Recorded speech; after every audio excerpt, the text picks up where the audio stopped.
रोहित पवारांच्या आरोपांची सखोल चौकशी व्हावी अशी मागणी विकास लवांडेंनी केली आहे। कोणाला अजित पवार नको होते असा सवाल देखील लवांडेंनी उपस्थित केलेला आहे। चाकणकर, सुनील तटकरे वारंवार खरातकडे जात होते। अजित पवार यांच्या फोटोवरती फुल्ली मारल्याचा रोहित पवार यांचा आरोप आणि त्याच आरोपांवरती आता विकास लवांडेंची ही प्रतिक्रिया।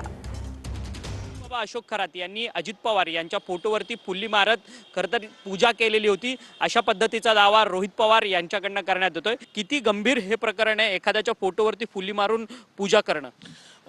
अतिशय गंभीर बाब आहे। मी रोहित दादांचं रात्री ट्विट वाचलं, ते वाचल्यानंतर मन सुन्न झालं।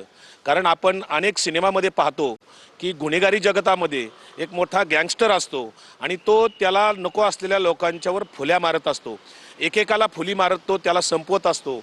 रोहित दादा म्हणतायत त्या फुली मारल्याच्या प्रकरणाची खरंच सखोल चौकशी व्हायला पाहिजे, कारण तिथे ट्रस्टी ज्या होत्या त्या रुपाली चाकणकर होत्या आणि त्यांच्यासोबत सुनील तटकरे वारंवार जात होते। दादा नकोसे असलेले, दादा ज्यांना नको वाटत होते असे कोण लोक होते याचा शोध घ्यावा लागेल। जे जे कोणी याच्यामध्ये गुंतलेले लोक आहेत यांच्यावर गुन्हे दाखल झाले पाहिजे। व्हिडिओ जर्नलिस्ट सिद्धेश नाईकसह अक्षय मंकणी, TV9 मराठी, मुंबई।